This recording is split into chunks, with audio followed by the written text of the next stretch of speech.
A police investigation is underway after car thieves broke into several vehicles outside the National Stadium on Monday. Now, this has renewed calls for the expansion of the venue, making it safer for motorists to park their vehicles.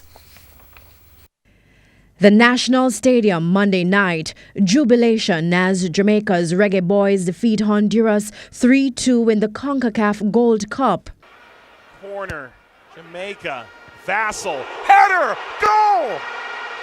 But the thrill of the night was short-lived for several patrons who arrived to see their vehicles were broken into. We received a video of persons assessing the damage, all of whom were in shock.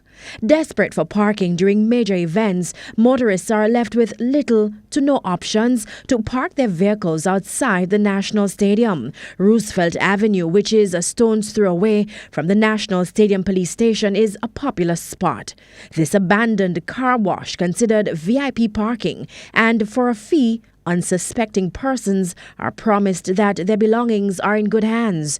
But that was not the case Monday. It's believed that more than 15 cars were broken into. However, checks with the stadium police revealed 1 stolen car and 3 reports of break-ins.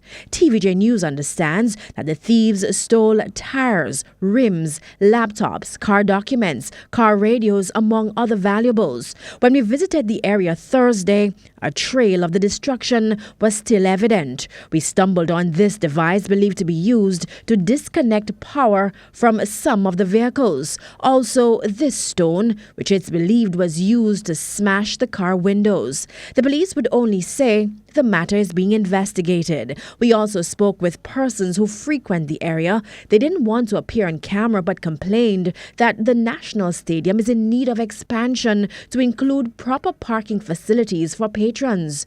Built in 1962, the National Stadium can hold up to 35,000 people. At Monday night's football game, it's estimated that there were approximately 17,840 persons inside. The police are advising motorists to only use designated parking, but agree that that's limited. Another limitation is that they do not have the numbers to police the entire space.